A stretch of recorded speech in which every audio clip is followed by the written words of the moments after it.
Hello everyone, welcome back to my YouTube channel. This is Aarti Shetty and I'm a fashion designer. Today we are talking about my birthday outfit. This is the 4th of July and my birthday is on 13th July. हर साल के birthday में मैं कुछ सोचती हूँ कि मैं कुछ आउटफिट बना लूँगी और फिर उसको वेयर करूँगी, बट हर साल का बर्थडे मेरा डिसअपॉइंट हो जाता है क्योंकि मुझे कस्टमर्स के इतने काम करने पड़ते हैं कि मैं अपना आउटफिट एक्सक्यूज़ कर देती हूँ। सो इन दिस बर्थडे तो मैंने सोचा है कि मैं अपना आउटफिट ज़रूर बना के रहूँगी। मेरे इंस्पिरेशन कुछ इस तरीके से है जो मैं यहाँ पे पिन कर रही हूँ। बेसिकली मुझे एक वन पीस चाहिए था जो पूरा जॉइंट रहे, अपर पार्ट और लोअर पार्ट, बट बहुत सोचने के बाद मैंने ये कंक्लूजन निकाला है कि अगर मैं दोनों पार्ट्स को जॉइन करूँगी तो शायद मैं वो पर्टिकुलर एक ड्रेस बहुत ही कम फंक्शंस पे पहन पाऊँ। इसलिए मैं सोच रही हूँ कि मैं उसका टॉप अलग बनाऊँ और नीचे का जो बॉटम है वो अलग बनाऊँ, ताकि अगर मुझे कभी टॉप पार्ट को जीन्स के साथ या फिर ट्राउजर्स के साथ वेयर करना हो तो मैं कभी भी इन फ्यूचर कर सकूँ ईजिली। मुझे इसका बैग बहुत ही सेक्सी सा चाहिए, तो मैं उसका पीछे का जो बैक होगा उसको एक डोरी के थ्रू, लाइक मोटी डोरी के थ्रू उसको पिन करूंगी और उसका बो बनाऊंगी। पीछे का मैं शायद एक स्ट्रेट स्लिट वाली स्कर्ट बनाऊं और मे बी शायद एक हल्की सी फ्लेयर ए लाइन में, लाइक मुझे बहुत फ्लेयर नहीं चाहिए है, ए लाइन में एक स्लिट वाली स्कर्ट बनाऊंगी। एंड फॉर द टॉप मैं आगे सोच रही हूँ, अगर फैब्रिक बचा, मुझे नहीं पता फैब्रिक कितना लगेगा इसमें, तो मैं 2 मीटर फैब्रिक लाई हूँ। इसका अरज यूजुअल फैब्रिक से थोड़ा सा ज़्यादा है, तो मैं सोच रही हूँ कि मैं अपने टॉप पे आगे बो बनाऊंगी अगर फैब्रिक बचा तो। बाकी ये स्लीवलेस रहेगा एंड लेट्स सी कि कैसा होता है। पहले तो मैंने सोचा था कि मैं इसको ड्रेपिंग फॉर्म में बनाऊंगी, बट ड्रेपिंग फॉर्म में थोड़ा ज़्यादा फैब्रिक लगेगा। So without wasting a time let's get into the video.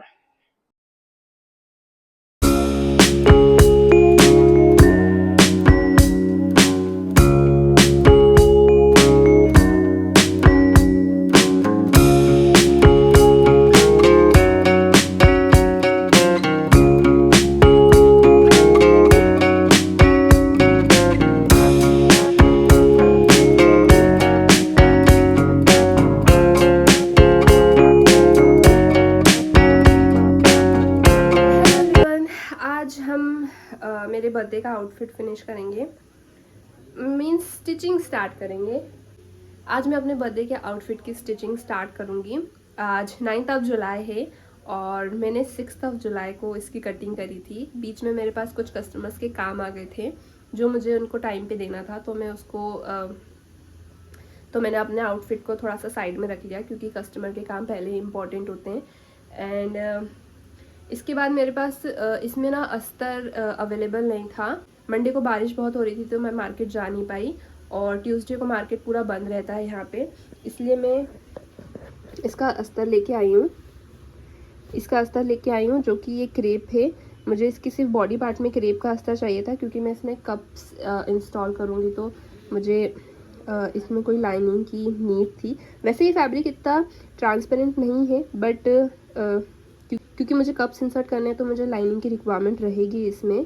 और इसके बाद कल मैं एक मार्केट गई थी जो मुझे बहुत टाइम से विज़िट करना था, तो मैं वहाँ पे गई थी, तो वहाँ से मैं ये फैब्रिक लेके आई हूँ। ये जिमी चू ऑर्गेन्जा है जो कि बहुत ही शाइनेबल फैब्रिक है। इसको मुझे जो आगे मैं फ्रंट में बो बनाने वाली हूँ अपने अपर पार्ट में, तो मैंने सोचा है कि मैं उसमें ये लगाऊंगी। मतलब इट्स नॉट कंपलसरी कि मैं बो बनाऊंगी या नहीं बनाऊंगी, पहले मैं ट्राई करूंगी कि बो बन के कैसा लगेगा आउटफिट। अगर आउटफिट अच्छा नहीं लगता है, इस फैब्रिक के साथ बो के साथ अच्छा नहीं लगता है, तो मैं उसको हटा दूँगी। बट मैं ट्राई करूँगी कि इसका बो बन जाए अच्छे से। मतलब लाइक कई बार होता है कि फैब्रिक की थिकनेस थोड़ी सी अलग होती है तो उसके कारण अच्छा बो नहीं बन पाता है। मेरे ख्याल से इसका बो अच्छा बनेगा। ओके, तो अगर इस फैब्रिक का बो अच्छा बन जाता है तो मैं उसमें इस फैब्रिक का बो लगाने वाली हूँ। लेट्स सी ये आउटफिट कैसे टर्न आउट होता है। बाकी अभी मैंने कुछ सोचा नहीं कि अपर और बॉडी पार्ट को अलग अलग रखना है या फिर दोनों को मर्जअप करना है। या आज मैंने सारे मटेरियल्स ले लिए हैं मार्केट से, तो अब मैं रेडी हूँ इसको स्टिच करने के लिए। और मैं ट्राई करूँगी कि मैं आज इसको मतलब आज मैं इसको पूरा कंप्लीट कर दूँ, या तो फिर मैं अगर नहीं भी हो पाता है तो कुछ मेजर चीज़ें होंगी जो मैं कल पे ट्रांसफ़र करूँगी। अदरवाइज़ मैं इसको आज पूरा का पूरा कंप्लीट करने की ट्राई करूँगी क्योंकि मेरे पास टाइम नहीं है। क्योंकि इसके बाद मुझे संडे तक या फिर मंडे तक मुझे 3-4 कस्टमर्स के 3-4 काम और हैं जो कि करने हैं। एक कस्टमर का बर्थडे आने वाला है, तो उसको ऑर्गेन्जा की एक बहुत अच्छी ड्रेस चाहिए। उसने मुझे पूरा फैब्रिक वगैरह सब दिया है और अपनी रिकमेंडेशन भी बताई है कि किस तरीके का उसको चाहिए है। बाकी एक दीदी के 2 ब्लाउज़ हैं और एक आंटी का 1 ब्लाउज़ है और एक दी का 1 सूट है। तो मुझे ये सारी चीज़ें कंप्लीट करनी हैं संडे या मंडे तक। सो लेट्स सी कैसा क्या होता है। आज वेडनेसडे है और मुझे अपना आउटफिट भी फिनिश करना है, तो मैं आज ट्राई करूँगी कि मैं अपने आउटफिट को कर लूँ, क्योंकि मैं नहीं चाहती कि मेरे आउटफिट के कारण फिर बाकी लोगों के काम रुके। और खैर मैं अपने आउटफिट के कारण कस्टमर्स के काम तो नहीं रोकूंगी, पहले मैं उनके ही काम को प्रायोरिटी देती हूँ, क्योंकि मुझे लगता है कि मैं मंडे तक ये सारे काम फिनिश कर सकती हूँ, इसलिए मैं अपने काम को आज प्रायोरिटी दे रही हूँ। तो पहले मैं अपना आज का काम फिनिश करूँगी और ट्राई करूँगी कि आज मोस्ट ऑफ दी चीज़ें स्टिच हो जाएं, और अगर कुछ माइनर चीज़ें रहती हैं तो वो मैं कल पे ट्रांसफ़र करूँगी। तो लेट्स सी कैसा क्या ड्रेस बनता है और क्या आउटफिट टर्न आउट एंड कैसे क्या ड्रेस बनता है और किस तरीके से इसका लुक आता है। तो लेट्स सी।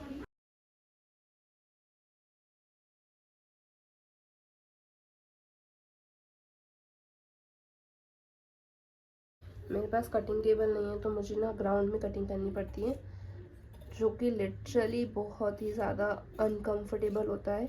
और ख़ासकर जब आप वीडियो बना रहे हो तो ये बहुत ही अनकंफर्टेबल होता है, क्योंकि फिर आपको वीडियो में अपने पोस्चर को भी कई बार देखना होता है कि आप किस तरीके से बैठे हो। आप हर चीज़ वीडियो पे नहीं डाल सकते हो। सो अगर आपके पास कटिंग टेबल नहीं है तो प्लीज़ मस्ट इन्वेस्ट। एक्चुअली मैं इन्वेस्ट कर सकती हूँ, but I don't have that much space कि मैं कहीं पे अपनी कटिंग टेबल रख सकूँ राइट नाउ। तो आई होप इन फ्यूचर में मेरे पास इतना स्पेस रहे कि मैं अपनी कटिंग टेबल रख सकूँ, तो मैं ज़रूर परचेज़ करूँगी। अदरवाइज़ अभी मेरे पास बिल्कुल भी स्पेस नहीं है कि मैं कहीं पे भी कटिंग टेबल को रख सकूँ। सो तब तक के लिए स्ट्रगल इज़ मस्ट।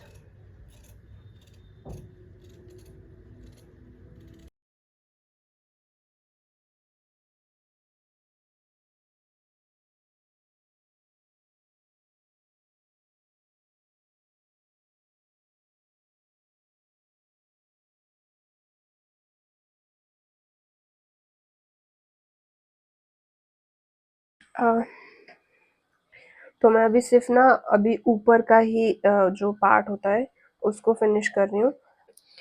तो मैंने कुछ नेक इस तरीके से बनाया है, स्क्वायर सर्कल। मैं अभी ऊपर का ही पार्ट फिनिश कर रही हूँ। मैंने नेक कुछ इस तरीके से बनाया है, सर्कल सॉरी स्क्वायर सर्कल। तो मैंने ना क्या करा है, मैंने इसकी जो पट्टी है, जो अपना कैनवास बोलते हैं जिसको बेसिकली, और या फिर फ्यूजिंग पट्टी, तो मैंने इस फ्यूजिंग को किसी दूसरे कपड़े पे लेके फिर इसको टर्न नहीं किया, क्योंकि मैं ऑलरेडी इसमें 2 अस्तर लगा रही हूँ। पहला तो ये मेन फैब्रिक, और मेन फैब्रिक के बाद इसमें मैंने एक अस्तर अटैच करा है मेन फैब्रिक पे। उसके बाद ये ऊपर से एक और अस्तर है जो कि कप्स को कवर करेगा या फिर कप्स पे अटैच होगा, बेसिकली ये वाला अस्तर। तो मैंने इसी अस्तर के ऊपर इस फ्यूजिंग को चिपका दिया है, क्योंकि मैं नहीं चाहती कि ये और मोटा हो, क्योंकि ये फैब्रिक बहुत ज़्यादा मोटा हो जाएगा अगर मैं इसमें एक और कपड़ा ऐड करूँगी, या फिर मतलब सिर्फ नेक पे अगर मैं एक और कपड़ा ऐड करूँगी तो बहुत मोटा हो जाएगा। इसलिए मैंने इस वाले अस्तर पे इस फ्यूजिंग को ऐड किया है। अब मैं इसको यहाँ से कट करके इसको टर्न कर दूंगी, ताकि ये इसी में अटैच हो जाएगा और अपने आप गला यहीं की यहीं फिनिश हो जाएगा। और मैं गला यूजुअली नॉर्मल भी फिनिश कर सकती थी, बट मैंने ये बकरम पट्टी इसलिए लगाई क्योंकि जब आप बकरम पट्टी लगाते हो तो कपड़ा थोड़ा सा लाइक बहुत एकदम से ऐसे वो नहीं होता, जैसे हर जगह ना ऐसे हल्का सा ना कपड़ा ऐसा श्रिंक हो जाता है, और जहाँ पे आपके कर्व शेप्स आते हैं उस तरफ ज्यादा हो जाता है। तो अ, इसलिए मैंने इसमें हल्का सा बकरम लगा दिया ताकि ये बॉडी से लगे रहे। तो मैंने इसको इस तरीके से कंप्लीट करा है। आई होप ये मोस्ट ऑफ द स्कर्ट हो जाए। मैं ट्राई तो बिल्कुल करूँगी, पर लेट्स सी। अभी मैं ऊपर का ही पार्ट फिनिश कर रही हूँ, नीचे के पार्ट में ज़्यादा टाइम नहीं लगेगा, बहुत शॉर्ट चीज़ है वो। बट लेट्स सी कितना क्या होता है। बैक पैटर्न मैंने कंप्लीट कर लिया है, बैक वाला मैंने पूरा स्टिच कर लिया है, फ्रंट वाला मैं स्टिच कर रही हूँ। इसके बाद मैं इसमें कप्स लगाऊंगी एंड देन मैं इसमें फिर नीचे वाला बॉटम एरिया जो होता है उसको स्टार्ट करूंगी।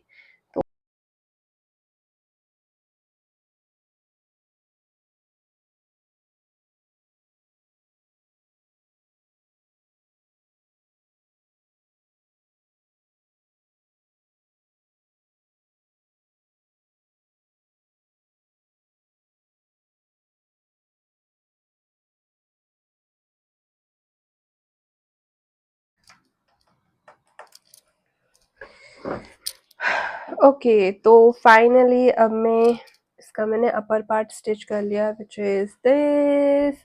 अभी इसको मतलब साइड से स्टिच करना है। मैं सोच रही हूँ इसको जो अपर है, सॉरी, मैं सोच रही हूँ जो अपर है और जो लोअर है मैं उसको मर्ज अप कर दूँ, क्योंकि अभी मैं बहुत मोटी हो रही हूँ, तो मैं अलग अलग डिवाइडेड चीज़ें ना पहनूँ तो ही अच्छा है। अगर इन फ्यूचर मुझे एज अ टॉप चाहिए पड़ा तो मैं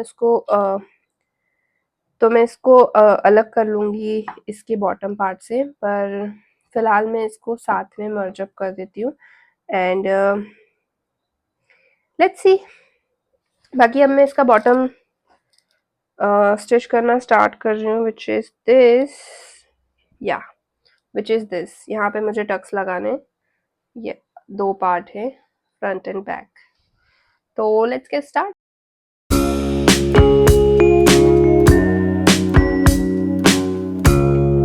अब रात के 1 बज रहे हैं। मैंने आज 1 बजे तक काम किया है, एक्चुअली 1:15 हो रहे हैं, पर अभी मैं 15 मिनट रेस्ट कर रही थी, तो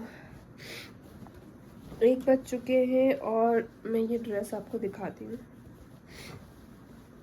ओके, वेट, ये ड्रेस कुछ इतनी स्टिच हुई है, मीन्स कि अभी ये इस तरफ का हिस्सा स्टिच नहीं है क्योंकि मुझे यहाँ जिप लगानी है।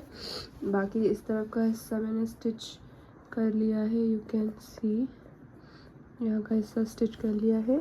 बाकी अभी मुझे यहाँ बीच में स्लिट भी देनी है, तो या this is the dress which is this, you can see the neck. अभी मैंने इसको पूरा लगाया नहीं है। This is back, sorry, okay, yeah, this is bag and here is the strap of this bag.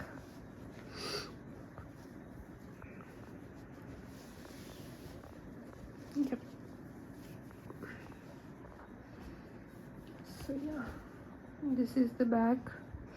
ये बैग की स्ट्रैप्स हैं, you can see.